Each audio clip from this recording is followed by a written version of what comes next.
for those of you joining, we're going to give a second for everyone to be led into the webinar, and then I'll kick off.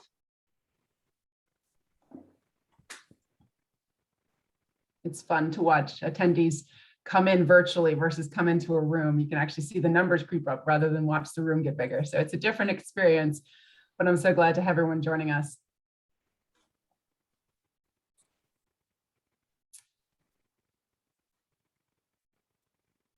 All right, folks, I'm going to get started. Welcome to our ASHG ancillary session here on October 18th. We're kicking off ASHG right. I hope to see you all in person next year, but this year we'll settle for virtually.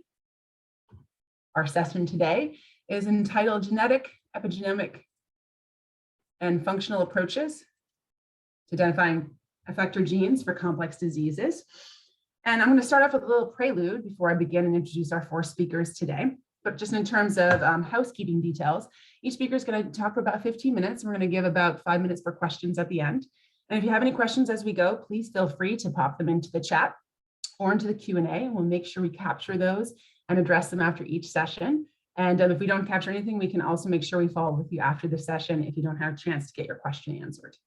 So I'll first start with a bit of a sort of a reflection on the state of affairs. I think the state of affairs in human complex disease research for genetics has been quite remarkable the past 20 years, with our ability to understand the genetic architecture of complex diseases and traits. We've uncovered over 100,000 and counting loci for common traits and diseases. I've named a few here. And what's quite remarkable is, what we've been able to do with sequencing and genotyping and GWAS studies largely. But I think we would all agree that as human geneticists, we got into this field to help with understanding biology and to create better tools for medicines and prevention for people with these diseases. And I think what we've done here is remarkable, but there's so much work to be done. And one of the first steps that we've also done as a field is to make the results we've done from these genome association studies and sequencing studies more readily accessible with resources like the Type 2 Diabetes Knowledge Portal, and for all common diseases with the GWAS catalog and the GWAS Atlas. So making these results accessible to the world has been one advance, but there's so much of a challenge left over. That challenge is, at so many of these loci, we don't know what is the variant. We don't know what is the regulatory effect and what tissue. And today, for the subject what we're discussing today, we don't know what the effector genes are at these loci. Moreover, what are the pathways? What are the mechanisms? And this work is usually the subject of a very focused paper by a coalition of many people with different domain expertise, different data types, different approaches that come together to do this for one loci. Well, we want to do this for all the loci in the world eventually. And so this is a challenge, and we're hoping to make a systematic way of doing this. And our field is really turned toward that. You can see this by global movements, including the International Common Disease Alliance, which is a coalition of the willing who are trying to do this for a set of flagship diseases to take us from maps to mechanisms to medicine. Moreover, with institutional support from the NIH, with the NHGRI recently announcing a large set of awards and funding in the area of understanding the impact of genomic variation on function. Closer to home, and the subject of our conversation today, is a program that is aiming to do this for common metabolic diseases. This is the Accelerating Medicines Partnership for Common Metabolic Diseases. And this spans public and private partnerships to identify promising new targets for common metabolic diseases, including liver disease, kidney disease, obesity, cardiovascular disease, expanding from type 2 diabetes, which the initial Accelerating Medicines Partnership was in, and type 1 diabetes. And the central goal of this activity, and what you're going to hear from consortium members and close collaborators in the following 4 talks, is to understand and help to find effector genes and really focus on, for these loci, what are the genes contributing to the signal and what is the mechanism by which these are contributing to the signal. So with that, how we're going to tackle these four areas, these 4 speakers address effector genes from 4 different angles. 1 for translational functional genomic studies, 2 from computational and algorithmic approaches for complex diseases, 3 from curated and integrated approaches for a given disease. And then finally, you'll hear about a platform to bring all of these results, visualizations, tools, computational approaches together into one resource that attempts to distill the knowledge that is going on in this area. So with that, I'll introduce our first speaker, Dr. Anna Gloyn from Stanford University. She's going to tell us about translational functional genomics of diabetes as a model for complex diseases. And with that, I'll turn it over to Anna. Okay, thank you so much, Noelle, for that introduction and also for setting the stage for today's presentation. I'm really excited to have the opportunity to share with you this morning some of the work that I'm involved in that's part of the Accelerated Medicines partnership that you've just heard about. So as Noelle set up very nicely, GWAS has been phenomenally successful in delivering robust signals of association. But the translation of these into effector transcripts is a really important first step in clinical translation and biological inference. And the challenge that we have is that most of these GWAS signals are mapping to non-coding regions of the genome with presumed regulatory function. And this has led to transcript uncertainty, as we can't be sure whether or not those signals are influencing gene A, gene B, gene C, or perhaps even a combination of all three. And it gets even more complex because gene regulation is incredibly context specific. So we need to ask questions about when, where in the body this is happening, when during development or life course this is happening, and of course, whether or not the cells are under any particular stimulus or perturbation. So in order to get to these effector transcripts, we have to resolve this conundrum. And this has led to an enormous bottleneck in our ability to move from a genome-wide association signal to biology and clinical translation. So one of the first things that you need to think about when you're trying to unlock the biology of GWAS is, given this context specificity, you need to ask the question, which tissue are those disease-associated signals having their effect through? For type 2 diabetes, we have over 700 regions of our genome that we know robustly associate with disease risk, and we have a wide number of tissues that we know are important for the pathogenesis of type 2 diabetes: pancreatic islets, adipose tissue, muscle, liver, brain, your gut, kidney, to name but a few. So which of these should we put our efforts into if we're going to identify effector transcripts? Well, we're very lucky in type 2 diabetes because we can lean on the work of consortia who've put together fantastic resources for related traits, such as glycemic traits, anthropometric traits. And we can ask the question whether or not variants that are associated with type 2 diabetes risk are also associated with these related traits in non-diabetic individuals. And this can give us an enormous insight into which are the underlying tissues that these variants are exerting their effect on disease risk through. We can couple this with a complementary approach, which is to look for enrichment of signals in epigenomic annotation in these disease-relevant tissues. And looking at both of these approaches, we've been able to establish that pancreatic islets are one of the key tissues that are involved in mediating type 2 diabetes risk. I don't think this is as tremendous surprise, but at least here we have evidence to tell us which signals we think are working through this important mini organ for type 2 diabetes. So what I want to do today is set out a bit of a sense of the approach that we and many others take to unlock the biology from GWAS signals. And really what we're trying to do is move from that genome-wide association signal to an effector transcript. Now, of course, we can rely on known biology. Sometimes we're very fortunate that GWAS signals sit very close to genes that we know are very important for type 2 diabetes. But most of the time, what we need to do is collect other information to support this assumption and to open doors for new biology. We can do this by doing fine mapping and human genetic approaches. We can put down regulatory annotation in disease-relevant tissues so that we can understand that non-coding sequence. We can look at the proximity of enhancers and promoters to understand which genes might be effector transcripts. We can look at transcript expression with cis-EQTL studies and chromatin co-accessibility studies. Of course, we can do gene perturbation in disease-relevant cell models and in model organisms. And we can do pathway analysis where we integrate data and look to find pathways that are overrepresented in our GWAS data that might help us unearth other signals that are mapping but not quite at the level of statistical significance. So what I'd like to do now is tell you about a major collaborative effort that was published in 2020 that brought together the largest set of human islet donors, around 402, and looked for evidence of co-localization of type 2 diabetes GWAS signals with islet EQTLs. And this was a collaboration between groups in Sweden, Finland, the US, the UK, Canada, and in Switzerland. And it was led by 4 very talented investigators, Anna Gloyn, Arushi Varshney, Martin van der Bunt, and Rashmi Prasad. And this effort identified 22 loci for 23 signals, 13 of which were novel, where we had co-localization of a type 2 diabetes GWAS signal with an islet EQTL.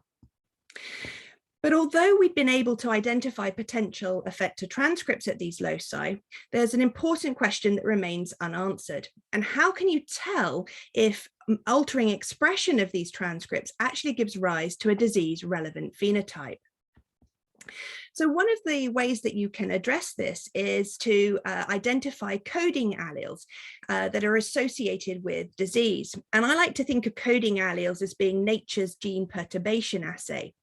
And a nice example that takes us through why this is the case are coding alleles in a gene called PAM that were identified by the Type 2 Diabetes Genes Consortium some time back. In my lab, we were able to demonstrate that these coding alleles in PAM resulted in a loss of the enzyme's function. And when we reduced expression of the PAM gene in human beta cells, we were able to demonstrate that this gave rise to reduced insulin content and reduced insulin secretion. We were also able to show that this was due to altered insulin granule exocytosis. And importantly, we were able to replicate this phenomenon that we'd identified in a human beta cell model in the islets of donors who carried these PAM alleles. So this is a really nice example of how we've got a disease-associated coding allele. We've been able to work out the direction of effect, then manipulate transcript expression in disease-relevant tissue, and show an effect on a disease-relevant phenotype, in this case, insulin secretion and insulin content. But unfortunately, nature doesn't provide us with coding alleles that are associated with type 2 diabetes in all genes. So we need to find a way of scaling this up. So to do this, we've turned, as have many others, to manipulating gene expression in disease-relevant cellular models at scale. And what you need to do to be able to accomplish this is to find ways of perturbing gene expression, either in a targeted or in a genome-wide manner using siRNAs or CRISPR. You need to identify a disease-relevant cellular model. For us, this might be primary islets, a human beta cell model, or iPSC-derived beta-like cells. And then you need a disease-relevant phenotype, and this might be done in an arrayed or in a pooled fashion. So in our lab, we've invested a huge amount of effort in a human beta cell line called Endo-C-beta-H1, which we and many others have shown to be authentic. Our first efforts in this space focused on a targeted screen using siRNAs and using insulin secretion as a cellular readout in an arrayed manner. So working in our lab back in 2016, Søren Thompson, a PhD student at the time, set about to set up a robust, scalable assay that would allow us to interrogate multiple genes in parallel for 5 different cellular phenotypes with either physiological or pharmacological stimulation of insulin secretion, and to look at cell count. We were able to identify the genes within a 1 megabase region of a type 2 diabetes GWAS signal, confirm that they were expressed in our cell model, and also critically in human primary islets. Working with the Target Discovery Institute at the University of Oxford, we were able to use acoustic liquid handling to miniaturize our insulin secretion assay, taking it down to 20 cents per data byte. So Søren deployed this assay for 300 genes at 75 loci. And this effort gave us 67 hits, 15 for cell count and 52 for insulin secretory phenotypes. And this meant that we had 45 genes that were involved in beta cell function at 37 of those 75 GWAS loci. And importantly, we saw that there was enrichment for genes that we knew were involved in monogenic varieties of diabetes. So this was a really good first step of providing cell perturbation data for a large number of genes around signals for type 2 diabetes. But siRNAs knockdown gives you a variable rate of knockdown, incomplete protein deletion. Of course, we've got a biased inclusion of genes. And importantly, as the field continued to grow and extend the number of robust hits for association, we were limited to these 300 genes that we'd studied. So we wanted to ramp up and go ahead with a genome-wide screen using a pooled approach, and this time using CRISPR rather than siRNAs. We wanted to work with our same authentic human beta cell model, but we needed to identify a suitable phenotype. And the trouble is that insulin secretion needs to be performed in an arrayed fashion, which means it's not compatible with FACS, which is what you use normally with a pooled CRISPR screen. But fortunately, we were able to lean on the work that we'd published earlier, where we'd shown that insulin content was a robust disease-relevant phenotype. And we demonstrated this for PAM and also for a number of other genes.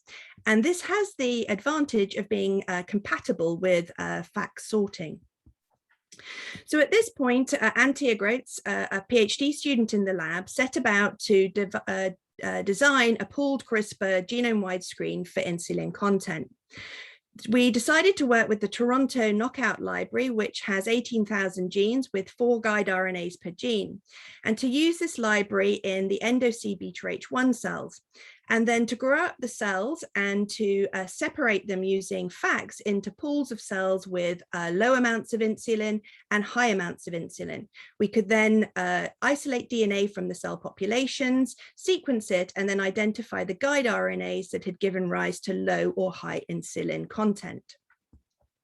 This wasn't a trivial undertaking. We'd spent around 18 months optimizing our cellular readout, testing antibodies, looking at their specificity, playing around with fixation and permealization to get the best possible pipeline in place.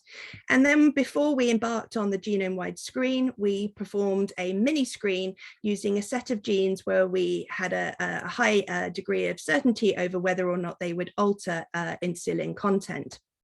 Having got the results that we expected, we then embarked on the mammoth task of culturing 700 million cells per screen, which is a 4-month process. And as you can see here, required an enormous amount of cell culture, with Antia spending 12 hours a day at the final part of the screen, splitting the cells.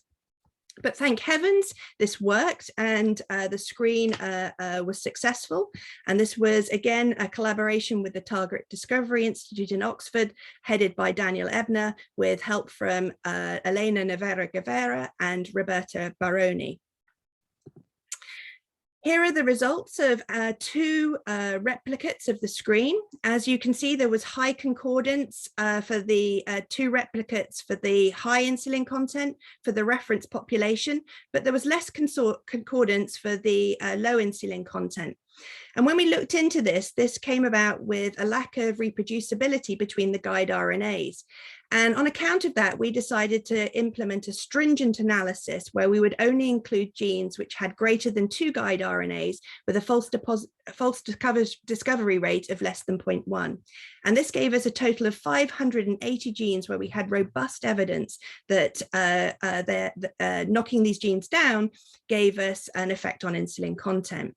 As a further sanity check, we performed pathway enrichment analysis and were pleased to see that the pathways that were delivered made sense, with effects on type 2 diabetes, effects on calcium-mediated signaling, and an insulin receptor signaling pathway. So what have we been doing with this list of genes?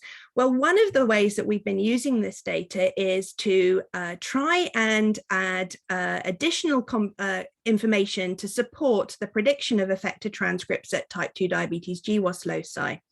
And if you go to the type 2 diabetes knowledge portal that Noel has introduced you to, you'll be able to find a tab that takes you to a predicted effector genes methods page. And on this web page, you'll find the results from 3 different methods, one put together by Mark McCarthy and Anuba Mahajan, another by Elisa Manning, and a third one by our speaker today, Brent Richards. And this here shows the predicted effector transcripts across the different chromosomes with a score for the confidence that we have that these are the effector transcripts at the GWAS loci. So we thought it would be interesting to integrate our data, our perturbation data with these methods and see if this could help us improve this classification system. So in doing so, we identified that there were 20 genes on this list that were matching the predictions, and you can see these indicated here. If we look here, this is SLC2A2, the glucose transporter in the beta cell. We know that rare mutations in this gene are a cause of monogenic forms of diabetes. This one has a score of 4. But what about the genes that are lower down where we've got less confidence that they are the effector transcripts? Can we do anything to increase our certainty by providing perturbation data? And the answer is yes. So here's a gene CalCoco2, which has a score of 2. And now with our data, we're able to show that if you perturb this in a beta cell, you get an effect on a disease relevant phenotype. So this could increase our certainty that this is the effector transcript at this locus. So if you want to find our data, I'm delighted to say that Carl Galton and Parul have put our data both from CERN's siRNA screen and from our unpublished CRISPR screen into the knowledge portal, and you're able to get hold of our data there if you want to use it in your own analyses. So really what our lab is trying to do is put together a set of screens now that can give us a roadmap for target validation. So I've given you an example of a genome-wide screen and also a targeted screen. We're currently undertaking additional screens in the targeted and focus space, as well as bespoke studies to try and get at therapeutic hypotheses for type 2 diabetes. We're now funded by NIDDK to work with others to extend this across other disease-relevant cell types, working with Karen Mulkey, Susie Jacobs, Melina Klausnitzer to look at this in skeletal muscle, hepatocytes, and adipocytes, and working with Sung Kim and Marcel de Hood to do screens in zebrafish and Drosophila. So let me give you some take-home messages this morning from our experience in this space. We believe that perturbation assays play a critical role in linking changes in gene expression to disease-relevant biology. The numbers that we are identifying from our screens are similar to current, albeit underpowered EQTL studies, and serve as an important complementary route to identification of effector transcripts at disease loci. But clearly, it's evident from the data that we've presented today that multiple disease-relevant cellular phenotypes are going to be required in multiple disease-relevant cells to be able to provide us with comprehensive coverage to be able to use these data sets in an effective manner. So it leaves me to thank the wonderful individuals who have put together the data sets I've shared with you this morning, Antia and CERN, who have really been the leaders in the 2 screens, supported by Elena, Daniel, and Robbie at the Target Discovery Institute, and the many other members of mine and Daniel's groups that have been involved in these efforts. I'd like to thank my team here at Stanford and my wonderful collaborators, many of whom are part of the Accelerated Medicines Partnership, and thank you for your attention. Wonderful, Anna, that was fantastic. All right, let me open the floor for Q&A. I can happily vet them. All right, I have a first question right here. GWAS identifies SNPs. What is your opinion if we introduce the exact mutation, i.e. base substitution, and study gene expression instead of knocking out the whole gene? So I think that's something you could do, but the challenge there will be the effect size. So one of the beauties of studying the knockout system is that you'll have a clearer phenotype, a bit like if you were going to study this in a knockout animal. Once you start to make subtler changes, I think being able to distinguish noise from your genuine phenotype will be much more challenging. I think if you've got specific hypotheses and you want to go in and look at one particular variant and use that as part of a suite of an approach that you're taking, that could be very valuable. But I think making changes on an individual level, you would suffer experimentally due to signal to noise. Excellent. Any other questions? Don't see any of the Q&A, but I'll give another moment.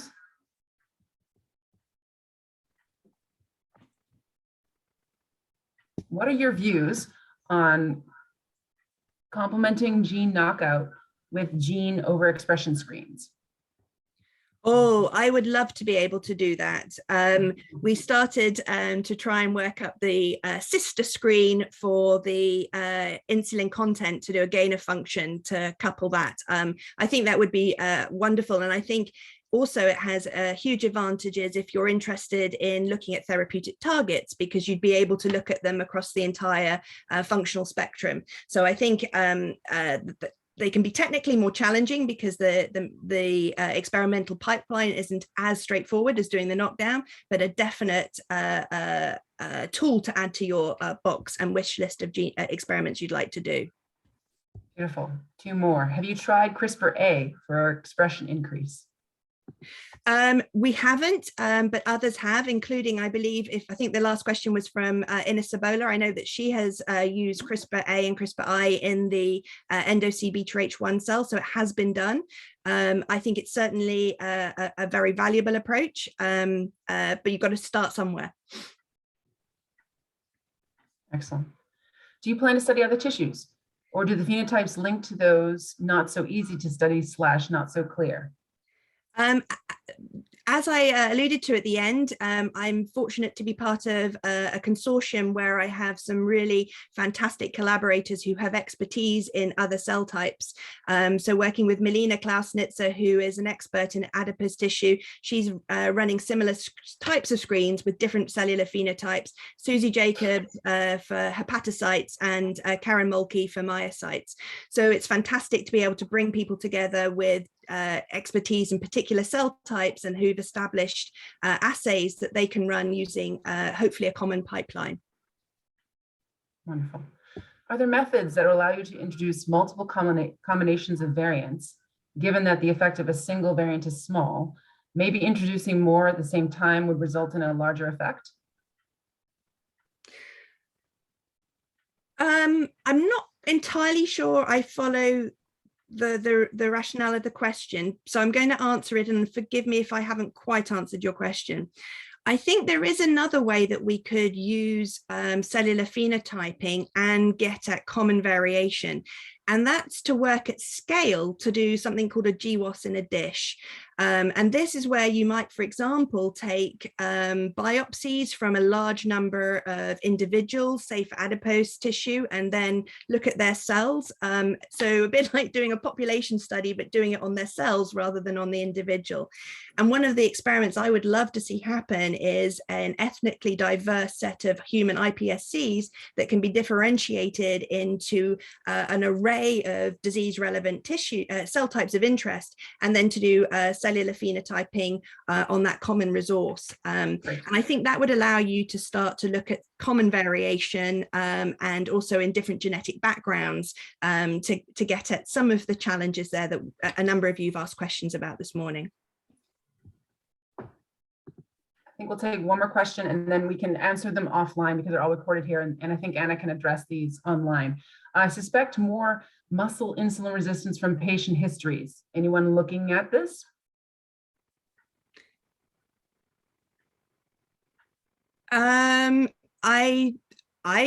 I'm sure people are looking at insulin resistance. I noticed, I'm just looking at the chat now, Jose Flores has given me a nice point of clarification. Absolutely. For Josh's question, one of the things you could do is start to sample at the extremes of a polygenic risk score for your GWAS in a dish. And that would be a really nice way to set yourself up with individuals who have a high and a low risk for your phenotype of interest, whether that be diabetes or something more on the quantitative trait, and then to study those within your cellular phenotyping pipeline. So hopefully that kind of answers that. And I suppose then the person who asked about muscle insulin resistance, if you've got a really well phenotyped biobank and you were then going to look at extremes of insulin sensitivity or resistance, you could do that as well within your in vitro experiment. And would you mind taking these questions as they go, and we can move on to Brent? Absolutely. Beautiful. All right, thank you. Our next speaker is Dr. Brent Richards from McGill University. He's going to speak about an effector index to identify causal genes at GWAS loci.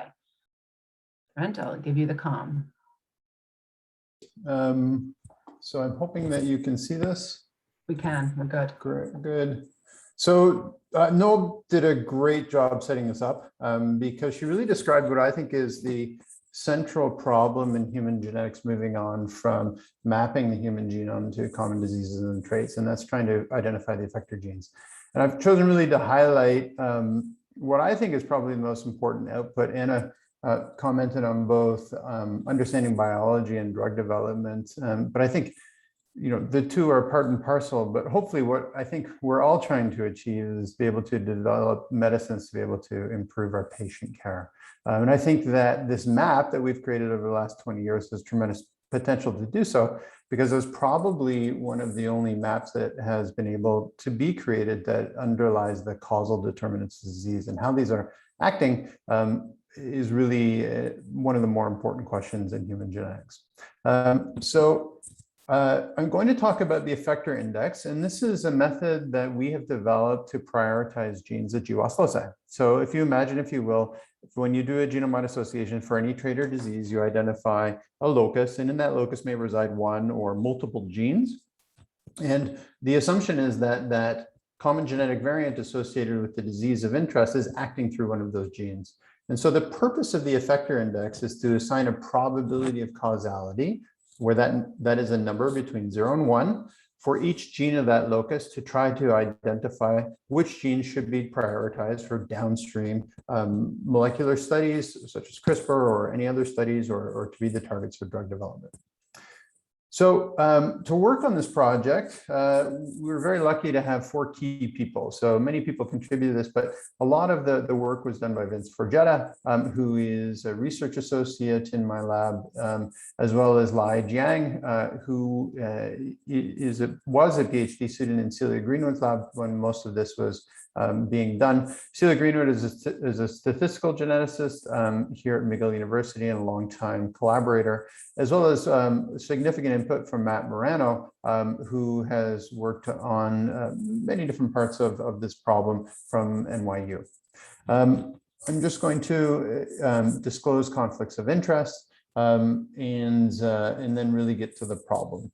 So this problem is, I think, reasonably complicated. And maybe this was one of the first demonstrations of how complicated it could be. So this is a really nice paper from Melina Klausnister, many of you may be familiar with, which is hard to believe 6 years old now. But what Melina and her collaborators did was they showed that the genetic variation in FTO, which had been described to be associated with type 2 diabetes and obesity-related traits, may not in fact be working on FTO. In fact, it may be acting upon genes which are quite far away, which here are highlighted as IRX5 as well as IRX3. And if that's the case, that the actual causal gene is a long way away from the lead SNPs of the GWAS, then we're in trouble. Because if we just assume that even in an intronic case, like we see here in FTO, that FTO is not the causal gene, then we have to empirically investigate many different genes of this locus, when most people had previously assumed that FTO was the causal gene. But it might not be that bad. So this is really nice work that was done by Eric Fallman, where Eric very meticulously with colleagues went through the known metabolic, the known genes influencing the levels of metabolites in the human body. And some of these metabolites have been studied for well over 100 years, and the causal genes are known. And what Eric was able to show in this, what I think is a really landmark paper, is that it's actually the nearest gene to the GWAS locus which captures most of the causal genes when those causal genes are known. This isn't always the case. Sometimes you can see that it's the second or third gene, but in the majority of cases, it's the gene that's closest to the lead GWAS SNP.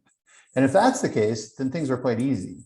And because you can just assign causality, or at least putative causality, to the closest gene, and then undertake your downstream experiments upon that gene. So the truth, as usual, lies somewhere in the middle. And so we embarked upon this program to try to develop a method which could assign probability of causality to the genes at a GWAS locus, calling this the Effector Index. And our study questions were pretty simple. Can we develop a method which provides the probability of causality of each gene at a GWAS locus? But the most important part of this question is, does this method recover positive control genes? Because many methods have been developed to be able to prioritize GWAS loci, but what has been lacking is an evaluation of the success of these strategies where we have a true set of positive control genes. And so when we set about trying to answer these questions, we first drafted an idealized strategy of what this algorithm would be able to do. First, we wanted to be able to predict what were the effector genes at a GWAS locus by using easily measured and, if possible, readily accessible predictors across diseases. So things that we could download from readily available websites, which are predominantly driven by the GWAS statistics themselves. We didn't want a strategy which was unique to a disease. So there's over 100,000 of these such associations. We don't want to develop a strategy that only works for liver-based diseases. We want a strategy that would be helpful across many different disease types. We really wanted to be able to evaluate this against a set of known positive control genes. And we wanted to be able to develop and test the algorithm in distinct data sets. And so our first crack at this algorithm, what we decided to do is focus on 12 traits and diseases. We picked these because they predominantly had a large number of known positive control genes, and I'll get to how we define those in a moment. But they also had very large sample sizes. And most of these traits you can see, and the diseases are identified in UK Biobank, and therefore a lot of sample sizes of about 500,000 people. And these are the traits and diseases from which we both trained and tested the Effector Index algorithm. But in order to do that, something was really missing from the field. And so we actually spent almost a year trying to develop positive control gene lists. And we actually have worked with Eric Fallman and other members of the ICDA to expand this positive control gene list, which is not a small undertaking. I would warn you if you wanted to do this. We decided to really focus on the simplest ways in which we could define positive control genes. We did not want to use expression. We did not want to use outputs from any experimental data other than Mendelian causes of disease, as well as the targets of approved drugs. Now, just because something is the target of an approved drug for a specific disease does not mean that that target is causal, but it greatly increases the probability that it is causal. To do so across these 12 different diseases and traits, we identified 381 OMIM genes from the online Mendelian Inheritance of Man catalog and 113 drug targets. To identify those drug targets, we manually curated guidelines for the treatment of the diseases associated with these 12 different diseases and traits.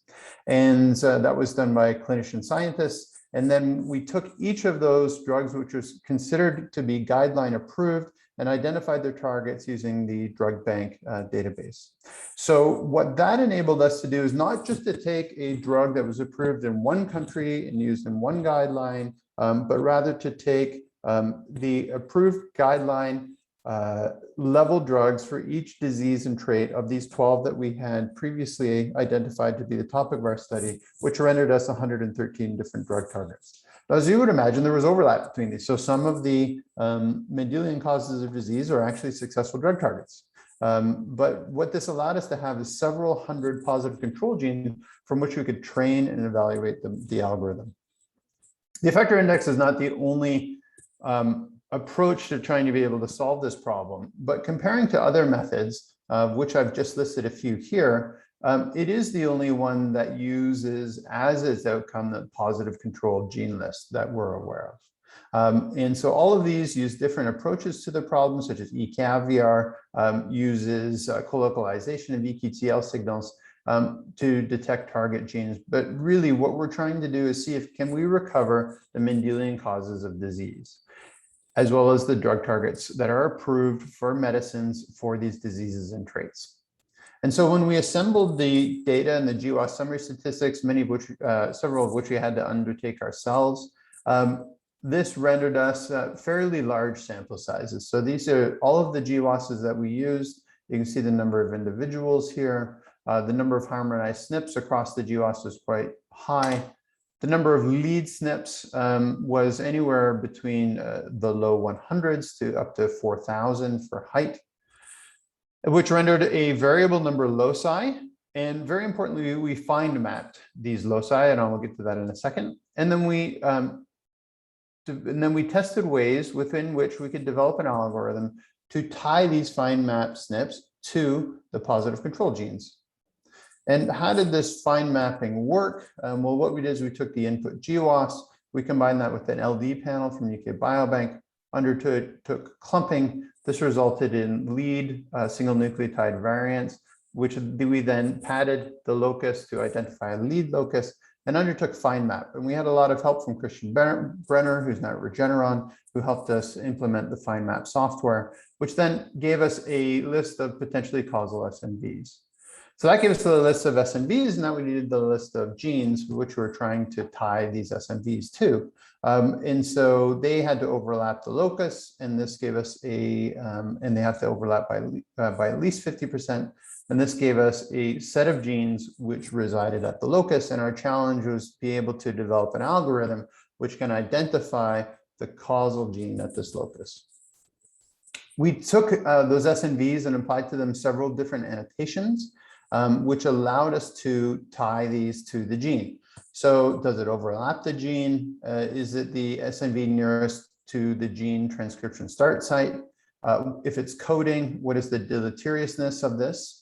Or if it's a regulatory SNP, what are the nearest SNV that overlaps any open chromatin peak across 160 different data sets, where we try to identify the gene that is nearest to a fine map SNP which resides within an open chromatin peak across the DHA, 160 different DHS data sets. What this allowed us to do was to be able to generate a list of features, and those features were then used to predict the positive control genes. So to summarize, these were SNP-F from functional impact, the overlap with DHS using trait match cell tissue types, whether or not the SNV is an eQTL for trait match cell tissue types, and really importantly, just the summary statistics from GWAS, which as you'll see in a moment turned out to be very helpful. Then we had to assess the relationship between those SNVs and the gene using these different metrics. And if multiple SNVs are paired to a gene, the metrics such as the sum, max, and min were calculated to yield multiple gene level features. So that means that if you're at a GWAS locus and you have a number of fine map SNPs that are associated with the trait, we took different ways to summarize that information for example, the effect size to give the sum of the effect sizes, the max and the min, etc. But all of these algorithms, you need to ask whether or not there are locus-specific features that are very helpful, because remember the GWAS is giving you the SNV level features. There are locus level features which are very important, such as, is this the only gene at the locus? And if it's the only gene at the locus, you probably don't need any fancy algorithm to identify the causal gene because it's probably that gene. And so when you're evaluating any of these algorithms, you really need to focus on, does this beat out locus level features? Because otherwise the algorithm is not telling you anything that just looking at the locus wouldn't. So the model input data was constrained to only loci containing at least one positive control gene, which makes sense because you need to be able to look where you have something to find. The genes overlapping the traits were removed at random when the gene was associated with more than one trait. So for example, one of the genes could be associated with both type 2 diabetes and glucose levels, and you don't want to train on glucose levels and predict on type 2 diabetes because these are very correlated traits. If a gene was a positive control for some traits, but a negative control for others, then the positive was retained in order to increase the number of positive control genes.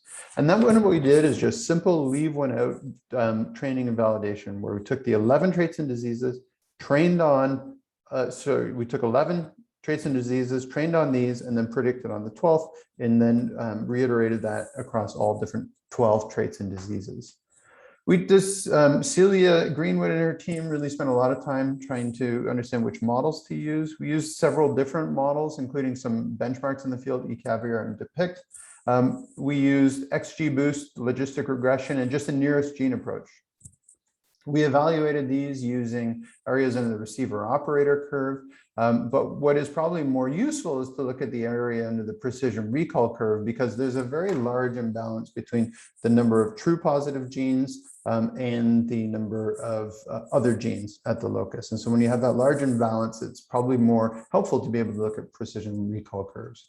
And then we did something that was very important to understand how well this algorithm performs in anticipating whole exome sequencing results. And so Mark McCarthy and Anuba Mahajan had put together a list of positive control genes, which were derived from manual curation of the diabetes literature, as well as whole exome sequencing studies. And we tried to test whether or not the effector index could predict a different way to identify positive control genes, where the number of positive control genes was much larger than just OMIM plus drug targets. And how well does this perform? Well, this is the area under the receiver operator curve. And you can see that the nearest gene approach has a pretty low specificity, not too bad sensitivity. Logistic regression achieves an area under the curve of about 0.5. eCaviar improves considerably to 0.71, and Depict to 0.63, and the effector index to 0.79. If we look at the precision recall curve, which is a more valid way to assess this data, we see a larger difference between the effector index and the different ways to model these different outcomes, where you can achieve reasonable positive predictive values at reasonable sensitivities to be able to identify the known positive control genes. And so then, as I mentioned previously, we expanded our positive control gene list in the case of type 2 diabetes, where Anuba and Mark had undertaken a very detailed curation of type 2 diabetes loci. This is also on the AMP website. It's a very nice set of data if you'd like to take a look at it. But here's what we found when we looked at type 2 diabetes. So this is type 2 diabetes using only the positive controls from OMIM plus drug targets. You can see that, as expected, the effector index outperforms the other algorithms. That nearest gene does quite well. But then when we expanded the positive control gene list, things actually improved fairly importantly. So, sorry, I'm here. So things actually improved fairly importantly. So the effector index, the area under the receiver operator curve, increased from 0.8 to 0.85. But again, the precision recall curve is more relevant. And this is the positive control gene list using OMIM and drug targets. And the area under the curve is 0.35, which increased considerably when looking at the manually curated positive control gene list from Anuba and Merck, which suggested to us that the effector index is very helpful for predicting the results of predominantly exome sequencing studies. And it does this using GWAS data. So an important question which Eric asked is, can you just beat out locus level features? And an algorithm is not worth its salt if it doesn't. And yes, there was an improvement in both the area under the receiver operator curve and the precision recall curve using the effector index, suggesting that this adds a lot of information on top of locus level features. What were the features that were important? Well, the most important is just the number of genes. If there's 10 genes at the locus, it's hard. If there's one, it's easy. And then the SNP-F rank of the gene, the number of SNVs at the locus, all of these were important features which were retained within the model.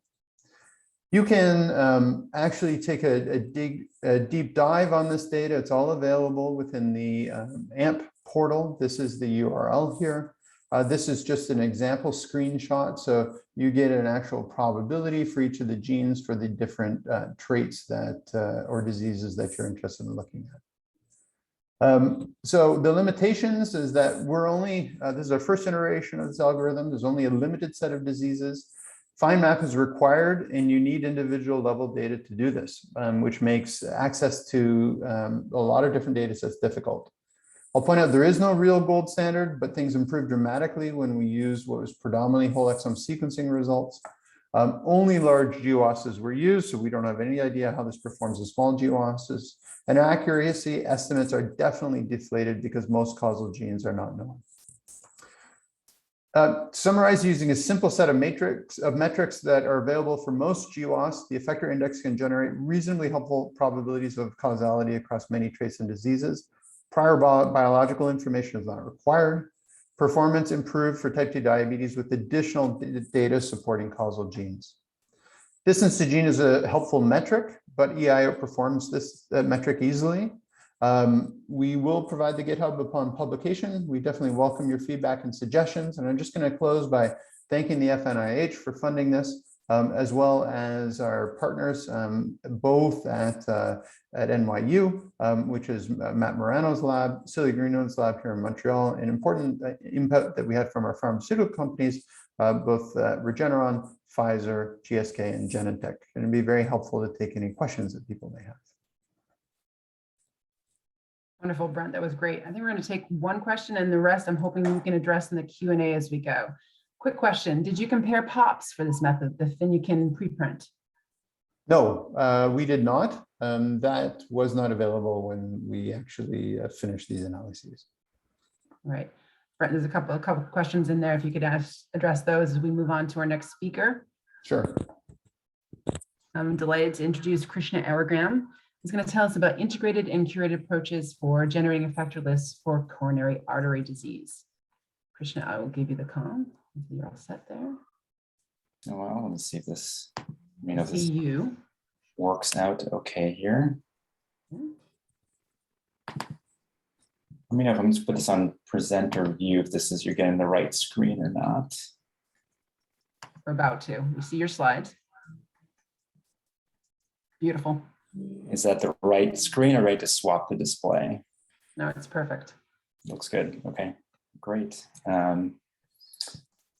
Nice is here. Great. All right. Well, thanks, Noel, Maria, the entire team for having me today. And actually, this is a really fantastic session. I'm learning a lot from the other speakers, and it's proof that this is a well-assembled program, a lot of interconnected topics here and repeated themes that I think are beneficial to hear across a few different settings and a few different phenotypes. So I have the privilege of following and speaking about some of the work that we've pursued as part of the Cardiogram plus C4D Consortium, where I'm speaking on behalf of the Cardiogram plus C4D Consortium for coronary artery disease genetics to discuss some of these approaches that we've used to come up with effector gene and variant lists for this particular condition. And so I'll just start briefly. What I'll say is that in this 15 minutes or so, I want to cover 4 main areas. First is providing a brief update on coronary artery disease genetics as a whole, or discovery genetics. Second, pertinent to what was just mentioned, covering the polygenic priority score, a specific gene prioritization method that, as you heard, is in preprint form and has arisen out of the Broad Institute, which we had the opportunity to apply. Thirdly, how we incorporated not just POPs, but then a few other predictors to come up with this systematic prioritization of potential effector genes. And fourth, to cite a prioritization example that we use that might serve as some kind of validation. I put in quotation marks, and I'll, I guess, refer to why later. But first, to start off with the very basics, coronary artery disease, the phenotype that we're talking about here is specifically the accumulation of atherosclerotic plaque in the coronary arteries, the arteries that supply the heart muscle with oxygenated blood. When you've got buildup of the atherosclerotic plaque sufficient to cause a blockage, you develop a myocardial infarction or a heart attack, which can very well lead to death. And in fact, CAD remains the leading cause of death in the US and is one of the leading causes worldwide. So a lot of efforts that have gone into understanding the genetics behind coronary artery disease, and the formation of the Cardiogram Placidity Consortium was a big step forward in that regard in the early part of the past decade.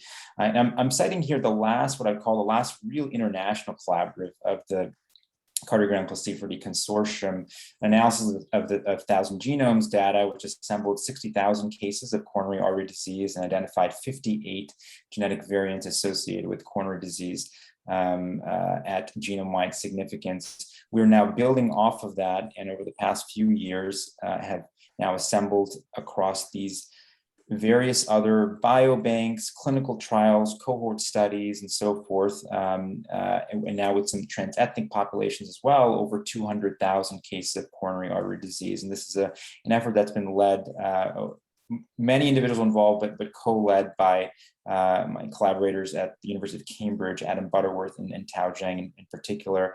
This analysis has resulted in the identification of what was 58 to now 279 independent genetic variants associated with coronary disease reaching genome-wide significance, and a few more details that leads to 68 novel loci in total, and about 900 associations that reach this 1% FDR threshold. So a few insights or lessons learned broadly from this GWAS meta-analysis. Firstly, the number of associations seems to scale with sample size. This is looking at the number of associations longitudinally over the past decade plus, and the trend seems somewhat predictable, and I think we're going to keep seeing increases in the number of variants identified as the samples increase progressively. Now, another finding that maybe again is not so surprising is that the effects of these associations are fairly modest, especially the newer ones, where you'll see in red in particular the novel genome-wide significant signals. The majority of those that were genome-wide significant, or in gray 1% FDR, had fairly modest effects, odds ratios of less than 1.05. And again, this is a trend or phenomenon that's been predicted, and so not terribly surprising.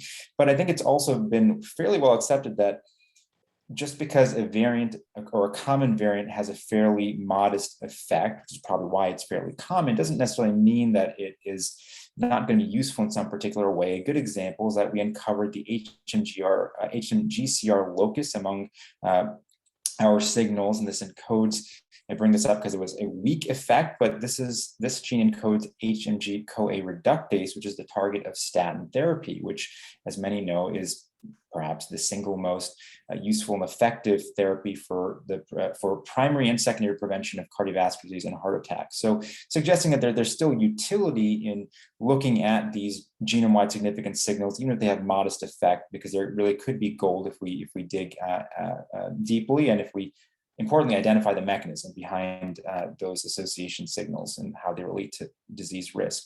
Another interesting finding that's related is that in a PheWAS that we conducted among all the CAD lead variants, 54% of the lead variants were not associated with any standard CAD risk factor like blood lipids, blood pressure, type 2 diabetes, or adiposity, suggesting that there's fairly widespread mediation of CAD risk via non-traditional mechanisms, which gets at the crux of the matter, which many have brought up, and was the premise of this entire session, which is that, for the majority of CAD-associated loci, and you'll see many of the ones listed here prior to our study, the mechanism of action is unknown, and actually for many where the stated mechanism of action has been outlined, that it's been suggested or rests on somewhat modest evidence, sometimes just even a single PFAS result.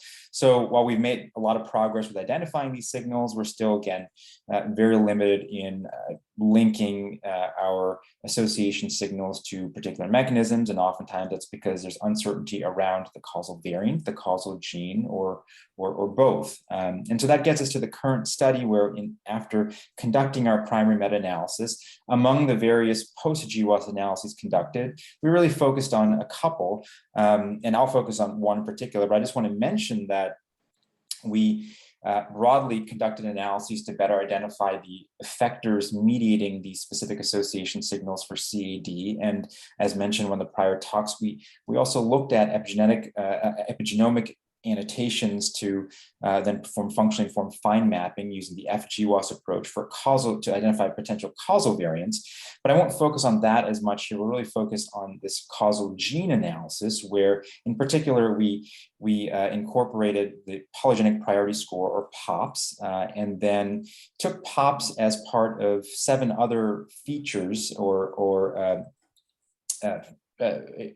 8 total, and to come up with the systematic causal gene prioritization framework, again, just to determine the balance of evidence supporting a particular causal gene at each of these association signals. So I'll quickly review POPS, again, a recently developed genome-wide gene prioritization method that leverages the full polygenic signal. This is from Hilary Finucane's group at the Broad, and just reviewing this concept that there are obviously many ways to prioritize genes at a locus, but most rely on evidence that's within proximity of the signal, the clearest being the nearest gene, but even these others listed here generally have to do with information that is in and around the association signal. What's missing then is this idea of leveraging polygenic gene set enrichments, and this is where POPS comes into play, where POPS, again, a method designed to leverage the full genome-wide signal and nominate causal genes, independent of methods utilizing GWAS data proximal to the gene. And so here is an overall framework of how POPS works. I'll summarize by saying that there are a number of, the method leverages polygenic enrichments of gene features, and these include various cell type specific gene expression data, curated biological pathways, and information on protein-protein interaction networks. Using all of this, a polygenic priority score is computed for each gene, and that essentially that score indicates, leveraging all that information, whether based on the totality of information across the genome, that gene is likely to be an effector for that particular phenotype. And the key here is that, at least one of the main iterations of POPS, that's without using any genetic association data on the chromosome that actually contains the gene itself. So there has been, as many may have seen in the preprint version of POPS, an approach that excludes the chromosome of interest where the signal lies. So again, essentially combining summary data with this gene feature matrix, coming up with a POPS priority score, and then asking intersecting that with the GWAS data to ask what gene has the highest score right around that GWAS signal. And so to try and validate this in some way, we also want to make sure that some of these predictions from POPS itself, before putting it into our entire framework, were making sense. And so what we found was that POPS did in fact prioritize many established coronary artery disease genes, including those that have differing mechanisms. Those that are lipid related, vascular, and more inflammation related in terms of their mechanism.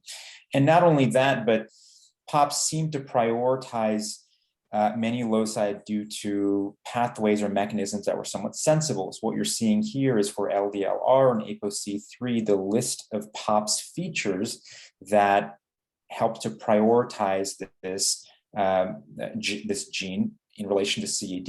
And encouragingly, LDLR is prioritized for not just cholesterol and lipid related reasons, but specifically related to LDL, and ApoC3 specifically for triglyceride related mechanisms, which are fairly well established. And then in terms of non-lipid pathways, GUC1A3 was prioritized given a probable role in nitric oxide signaling, which all makes good sense and was encouraging with regard to the data we were getting from POPs.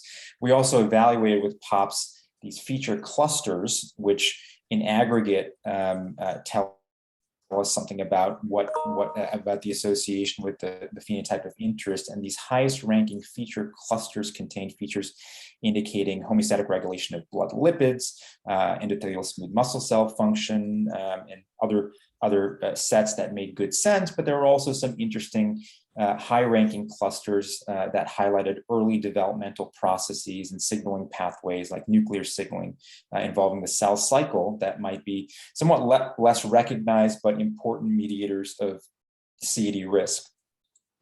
When we look at individual loci, another example where POPs might be beneficial, and this has to do with looking at the distance from a signal and how many signals are in the territory. This is an example of a signal at chromosome 15 that had actually been identified prior to our GWAS, but where there was some ambiguity around the potential causal gene, with gene expression data showing cisqTLs for 3 different genes in the region. POPs prioritized this gene MFGE8 above the others, and in fact, in vitro deletion more recently of the region showed increased MFG8 expression, but no change to these other 2, with knockdown of that gene resulting in reduced smooth muscle cell and monocyte proliferation. So just an example of where POPs might be useful where there's some ambiguity from what's already existing. So again, POPs is just one feature, though I know I've spent a bit of time of it, but basically because it's recent, but we actually don't take this as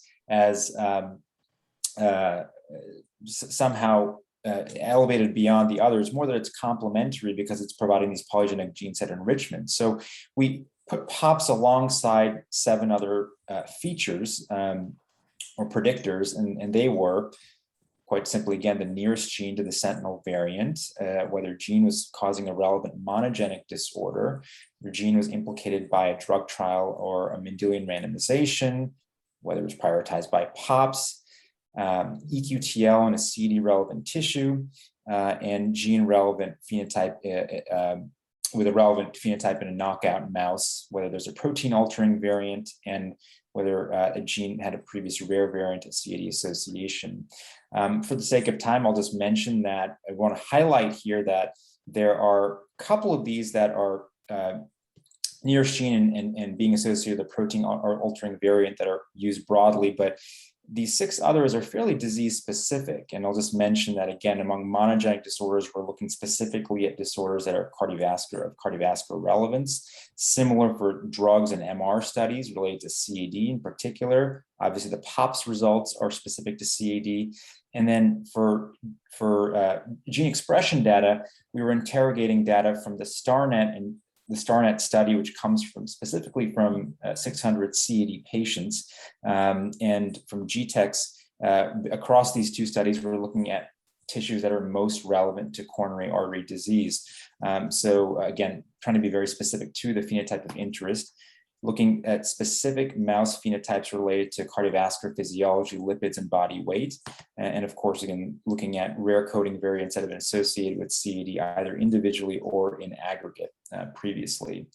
So looking at all these together, we were able to, across all of our associations, 250 to 270 associations, we were able to prioritize 206 associations as having at least 2 of these features coincide or line up to nominate the same gene. And that was those 206 associations represented 185 unique likely causal genes. And you'll see in this graph in the middle, the number of genes that had either 2 through 7 lines of evidence all lining up. And here's how this would break down among those that were very strongly prioritized, that had 4, 5, 6, or 7 features that we're supporting, we see several genes that are of known relevance to CAD, which makes good sense and is encouraging, including PCSK9, LDLR, ApoB, LPL, and so forth.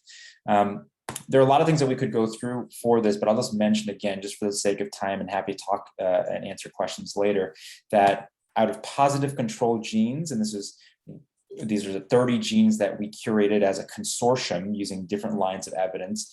28 were correctly prioritized using this framework. A few other metrics, we can look at how many times a particular feature here, a particular predictor, then also lined up with the other predictors. And so we call this agreement, an agreement across the predictors range from 66 to 84%. We could also look at what we call concordance, how concordant were any two predictors, and the concordance range anywhere from 29 to 73%. I think that actually told us that especially the 29%, that we are probably getting some complementary information from these different predictors. So this was our framework, and this is just applied to a specific disease entity, and hopefully coming up with a set of prioritized genes that people can then act upon experimentally. So I just want to conclude on with one example and just mention this at a high level, because this is actually the most recent data that we've come up with, which is to say that the entire goal of this project was to nominate areas of the genome and candidate loci for functional interrogation. And there are a lot of potential candidates, but here's one in particular, a novel association with CAD on chromosome 19 that was in a very gene-dense region, enriched for epigenetic annotations in adipose, liver, monocytes, skeletal muscle. We were able to identify what we thought to be a likely causal variant with a PPA of 0.71. And out of all the genes in the region, Myo9B here is the closest gene, but not by much. There are many others in close proximity. There was evidence to support Myo9B based on GTEx, tibial artery system TL, and also POPs prioritized Myo9B as the top gene here. And this is looking at all the different genes based on POPs score. Not only that, but we saw that this regulated cytoskeletal functions and that POPs features that were most indicative here suggested a role in cell migration. And so as a final step, we've had, and just mention this in a minute, that we've had now some functional interrogation here of this region, and finding that this signal lies at an enhancer at particular cell types. And so using we saw that this genomic region was contained within a vascular tissue enhancer, and that using a TAC-seq sequencing of primary vascular cells, we identified open chromatin at this SNP in 3 cell types of relevance to CAD, coronary disease smooth muscle cells, monocytes, and endothelial cells. And when we do CRISPR knockdown of this region, what we found is that the expression levels change for vascular smooth muscle cells and endothelial cells at Myo9B and another gene, House8. And when we employ a wound healing assay, which is thought to be the potential the most relevant assay of interest given the known cytoskeletal functions of these 2 genes, we found that ECs with the enhancer deletion had impaired wound healing, as did ECs with knockouts of either Myo9B or House8. So suggesting that perhaps the regulatory effect may contribute to CAD risk through impaired wound healing in these endothelial cells. So interesting in that Myo9B seems to be quote unquote validated here, but also interesting that we're seeing another gene that may be contributing along the same axis or same mechanism. So again, happy to answer questions here because I know I covered quite a bit, but I'll conclude just by saying that we took this to mean that there's that use of complementary predictors, and particularly those that are disease specific, may enhance the identification of potential causal genes. combining multiple inputs around the prediction of putative causal genes and variants facilitates the nomination of viable candidates for functional interrogation. And lastly, that there's no replacement for experimental interrogation to properly and fully understand the mechanism linking the association signal to the disease, because sometimes we might be surprised. And I think we felt we achieved our goal by at least nominating a region that had a lot of interesting information around it, and then uncovering some neat novel biology around CAD risk. So I just want to thank the many folks part of Cardiogram plus C4D and those who've helped to lead this study, in particular at the Broad Institute, Seykat Rayson, who helped get this off the ground, Adam Butterworth and Tao Zhang from the University of Cambridge, who helped to co-lead this with us, and then Raj Gupta and Deepak Artery, who provided some of the great functional work as a capstone to this framework. Thanks much, and happy to take questions.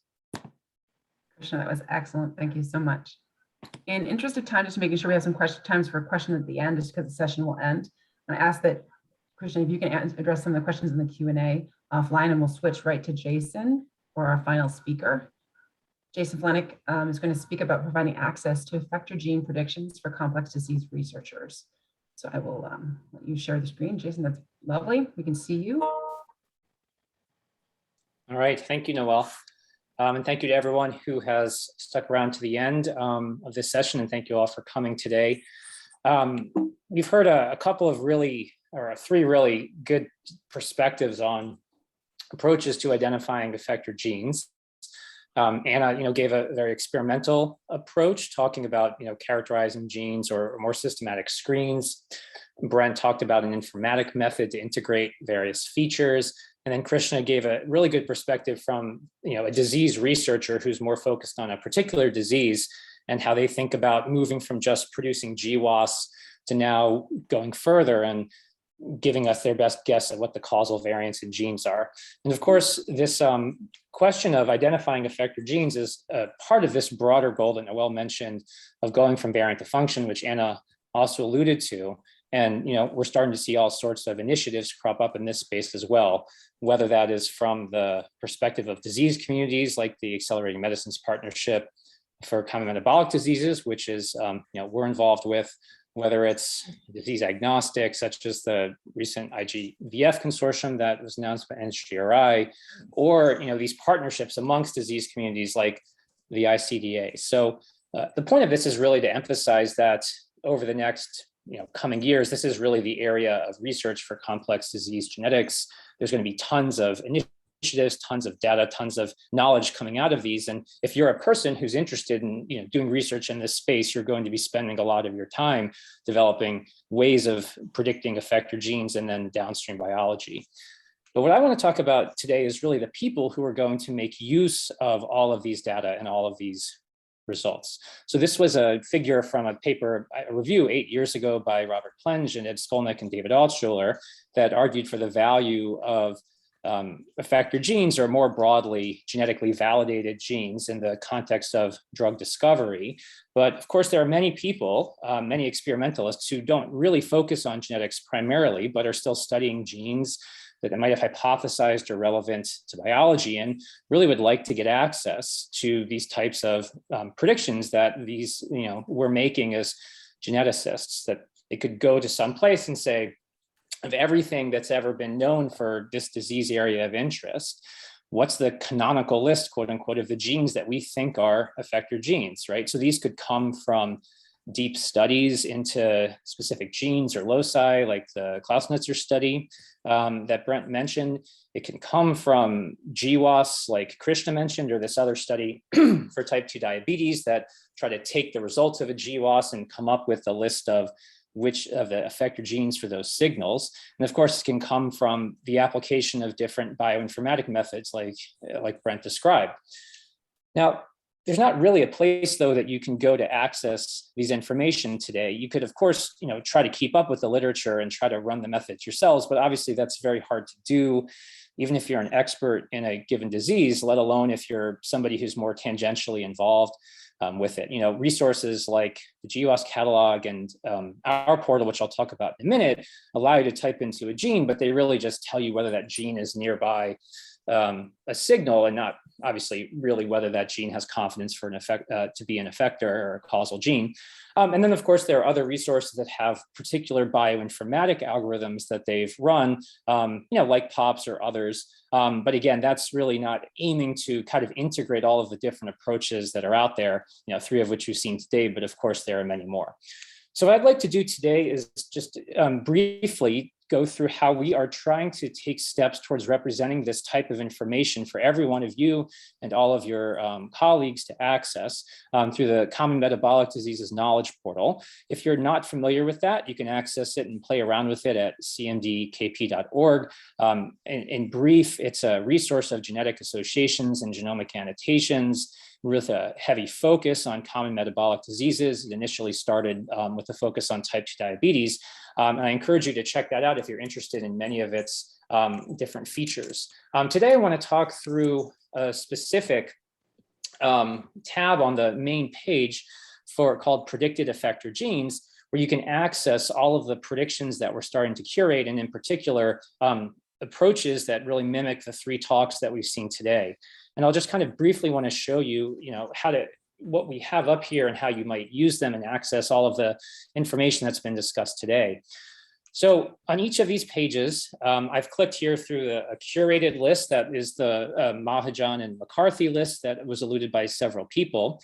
On every one of these pages, you can get an overview of the research method, which gives you a sense as to how the list was generated.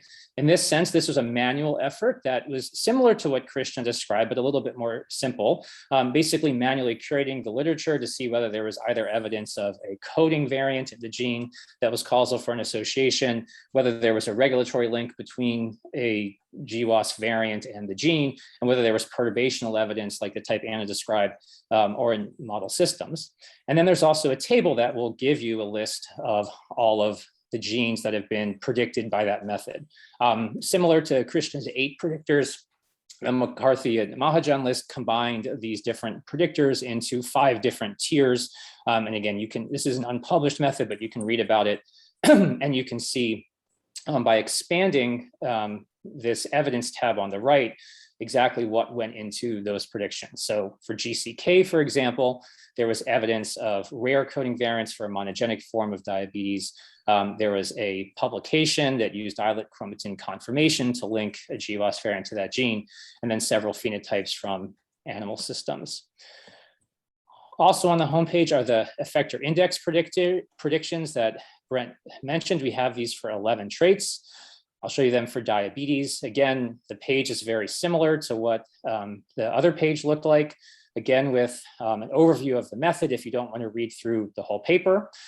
And then here, because these genes are informatic, they're not ranked simply by categories, but rather by those probabilities that Brent mentioned. So these are the actual results of the predictions of Brent's method. You can see the full list for diabetes. And again, similar to being able to see the features for the curated list, you can see the SNP level features that went into the model that Brent described, and then the overall gene level features as well. The way we show these are not just showing the raw values for each predictor, like the average SNP-F feature of 1.66 might not make sense to you.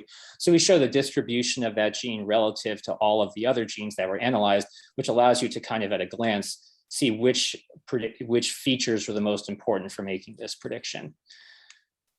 So Krishna's, the CAD predictions are also available here for coronary artery disease. And again, I don't think I need to go through too much detail, but this figure that he just showed is here, which illustrates the method. And again, a table of all of the known predictors. Predictions. This is organized by signal rather than gene, but the idea is the same. And you can again click through and see the different types of features that went into the model, in particular the POP scores for each of these genes. So because we're starting to get predictions for multiple, from multiple methods for traits like type 2 diabetes, we started work on an integrated list that Anna briefly showed.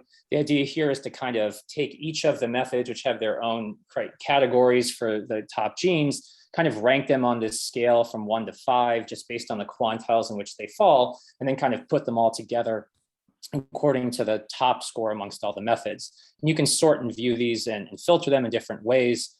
The only thing I, in the interest of time, like to mention for this is that this list is actually fun to play around with because it illustrates kind of the complementary value of these different approaches. The curated list, if you kind of look at the top genes from that, produces, as Brent said, many that actually are recapitulated by the bioinformatic list, but many that aren't. And these tend to represent, genes that we kind of quote unquote know in the field based on just some historical reasons, which are things that are very difficult to capture via, statistical algorithms, but could also be slightly misleading if we're being overconfident. Whereas the effector index, if you look at the top genes there are, the most strongly predicted genes for this actually don't appear in the curated list. And these are for reasons you would expect. This is just one example of a gene, SLC12A8, that's very highly ranked on the effector index, but not on the curated list. And that's because it has a bunch of features that I don't think, at least as diabetes geneticists, we're currently used to using as strong evidence for a gene, such as the fact that 6 DHS SNPs is actually quite a large number. And that's where the value of principled statistical methods can really help you.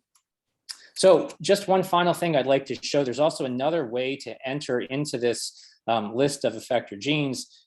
As opposed to a global list, you can also type into a gene on the portal and you can navigate to a page where there's a new card that we just actually released today that will look up that gene in the effector gene list that we have. Right now, this is only really implemented for type 2 diabetes and using the McCarthy-Mahajan list. We're working on extending this over time. So you can see, the category in which that gene falls in the list, which in this case is the second highest. It's based on as I said, the McCarthy and Mahajan heuristic, but also integrates other data that we have in the portal for rare coding variants. So we have a large exome sequencing data set in the portal, and that's an independent line of evidence besides what are in some of these prediction algorithms. So we're hoping over time to, incorporate more and more data into the portal to prioritize these genes. You can click through this link here to get a standalone page for how this gene appears. So again, this is the same data I showed before, but you can expand to get more information, such as seeing that this gene had coding evidence, regulatory evidence. You can even expand to see a locusome plot of the region. And also, as I said, look at the rare variation that also increases confidence, at least in the case of this gene, in it being an effector gene. And in this case, it was because loss of function variants had a nominally significant association. So a lot of information here, but the take-home message is that if you really, want to get a high-level view of the predictions in the portal, we have a high-level table that then allows you to drill down and see the features if you really care about it. We also have a very simple summary of a quantitative score or qualitative score for any gene in the genome that you can type in. And again, if you're an expert and want to see more as to why the prediction was made, you can also have the tools to do that. So just to conclude, I'd just like to ask, love for all of you to try this out on cmdkp.org. We are actively developing this. As I said, we're actively soliciting feedback. Two directions that we're very focused on at the moment are extending this to other disease areas. We are about to release a type 1 diabetes effector gene list that was made by Kyle Galton's group, and we have another with osteoarthritis that's from a recent Cell paper that we're in the process of putting up. We actually were also just recently funded by the NHGRI to extend this and other features of the portal to many other diseases for which we have commitments from a large number of these communities and champions to really lend their expertise like Krishna did in order to get as many lists as possible, such that people who simply want to get what the communities think are the state-of-the-art knowledge are available. One final thing we're also working on is trying to reconcile these type of manual lists with these statistical lists, and we're doing that via a Bayesian approach, whereby we're trying to encode the type of reasoning arguments that most geneticists make in their day-to-day work as prior beliefs, and then helping reweight those with more statistically principled evidence like the type that Brent described. So on behalf of the whole portal team and all of our collaborators in the broader AMP-CMD, I just want to thank you all for coming today to this webinar and listening to this. And we, again, encourage you to go to the portal, send us an email, and we're not going to have time to do questions. So please reach out to us over our email chat list or send us any notes you have. We'd love to hear them, and I'll turn it back to Noel. Jason, that was wonderful. Thank you. We have 2 minutes, so I'm seeing some questions in the chat. So if people want to pop them in, please feel free. If not, we'll actually save them online and answer them after the session. But you answered actually a couple of them, Jason, about, will you expand this to rheumatoid arthritis and inflammatory bowel disease? And you answered that with the newly funded NHGRI A2F portal. So look for that in the coming years. And if you're interested in contributing or contacting us, please email help@kp4cd.org. It comes to me and a couple other people, and we can make sure we get this to the people that can answer these questions for you. I want to thank all our speakers. It's not only a pleasure working with all 4 of you, but it's also wonderful to see and have you present the work that you are doing in this field. I'm very thankful for that. Very interesting, this extends to cancer. I can ask that question with a minute to me. Anybody want to field that one? Jason? I'm not sure if I'm the best, but certainly for genetic, inherited germline mutations for cancer, it certainly would. To the extent that somatic mutations do, I don't know if I'd be qualified to say that. My suspicion is some would, but there would also be different considerations. That's right, exactly. Yeah. Go ahead. So these methods are generally helpful for any disease or trait, but they definitely won't help you identify somatic mutations or their consequences. How well does this work for non-European ethnic groups is a question that just was posted. Not sure what this is, but at least from my perspective in the portal, many of these are trans-ethnic studies, but many methods, like for instance, POPs depends on magma scores that are ethnic specific. So there are some cases where a lot of the features coming into these informatic algorithms would be dependent on a reference panel for which you would need to customize those. So there's no limitation on European ancestry, but trans-ethnic studies might in some cases be a little bit more challenging. You'd have to figure out how to make some of these work for that. I was going to say that actually just about POPs, that we've had that experience where initially, since we've been at sort of the beta testers for POPs, that initially the concern was that it wasn't going to extend as well to the trans-ethnic populations right now for the reasons that Jason mentioned. Empirically, though, we've seen that as we've incorporated some more trans-ethnic data, we brought in the Biobank Japan data set, we saw that actually the performance was still quite good. So it may not be if you have a purely non-European population, but for a trans-ethnic one, there seemed to still be quite a bit of utility to POPs based on the various metrics that they use. So it's an N of 1, but it was helpful for us. And then I see one final question. Did you consider gene level tests such as TWAS, Predict Scan, et cetera? So within the Effector Index, we did incorporate expression data for tissue master traits. And it was not a very well-performing feature of the other features that were included. But that, of course, is not a formal TWAS. Give it just another minute for other questions. I realize I'm respectful of people's time. All right, with that, we ended 1 minute late, apologize, but that was excellent. Thank you again, Anna, Brent, Krishna, Jason. It was wonderful. Again, it will be posted on the website if you missed this or you want to share it with others. Just go to cmdkp.org and you can find it in our research page shortly after we compile the video. Thanks again, everyone. Thank you. Take care, safe travels. Bye-bye.